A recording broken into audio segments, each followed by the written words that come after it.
I'm dealing with a higher level review in a case I'm working on right now, and it's one of those decisions where it's so bad, you start to think the higher level review was a waste of time. Now, I talk to a lot of people, both veterans and other veterans advocates, who think that higher level reviews are always a waste of time or pretty much always a waste of time. And now I don't put myself in that camp, but with the decision I read yesterday, I did get a pretty hard pull in that direction.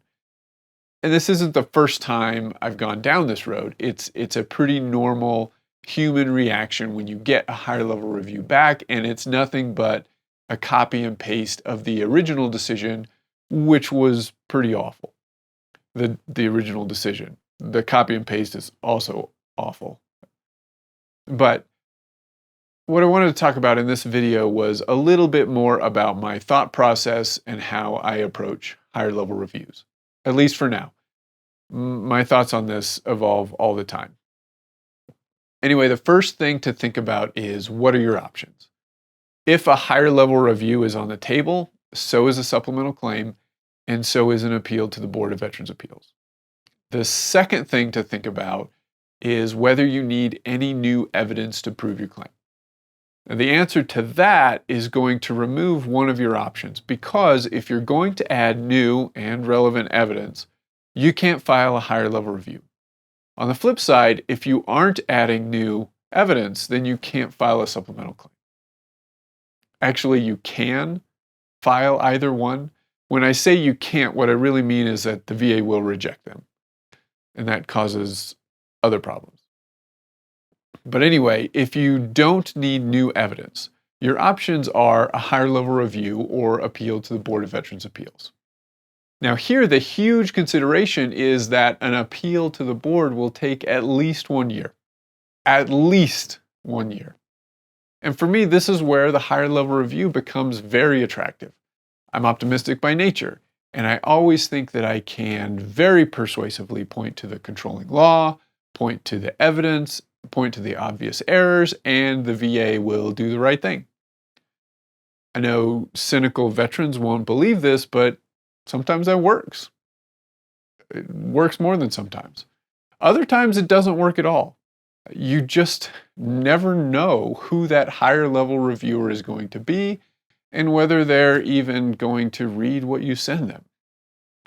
But I just have a hard time sending a case to the Board of Veterans' Appeals when I think there's a chance to get a faster win for a veteran with a higher level review. And the other thing about deciding which of these options to take is that the board isn't perfect either. You never know what's going to come out of a board decision. And once the board has weighed in negatively on the facts of your case, that can be a harder challenge to overcome down the road. So it may help to think about this as a continuum, where on one side you have a simple and obvious mistakes. And on the other side, you have very technical legal mistakes. And so if there is anything on that simple and obvious side, I'm going to lean towards a higher level review. A classic example is a duty to assist error.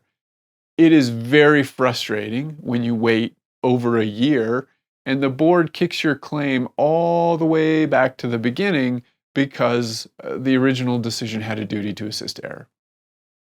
Another one is things the VA is supposed to put in decisions, but they don't, like favorable findings.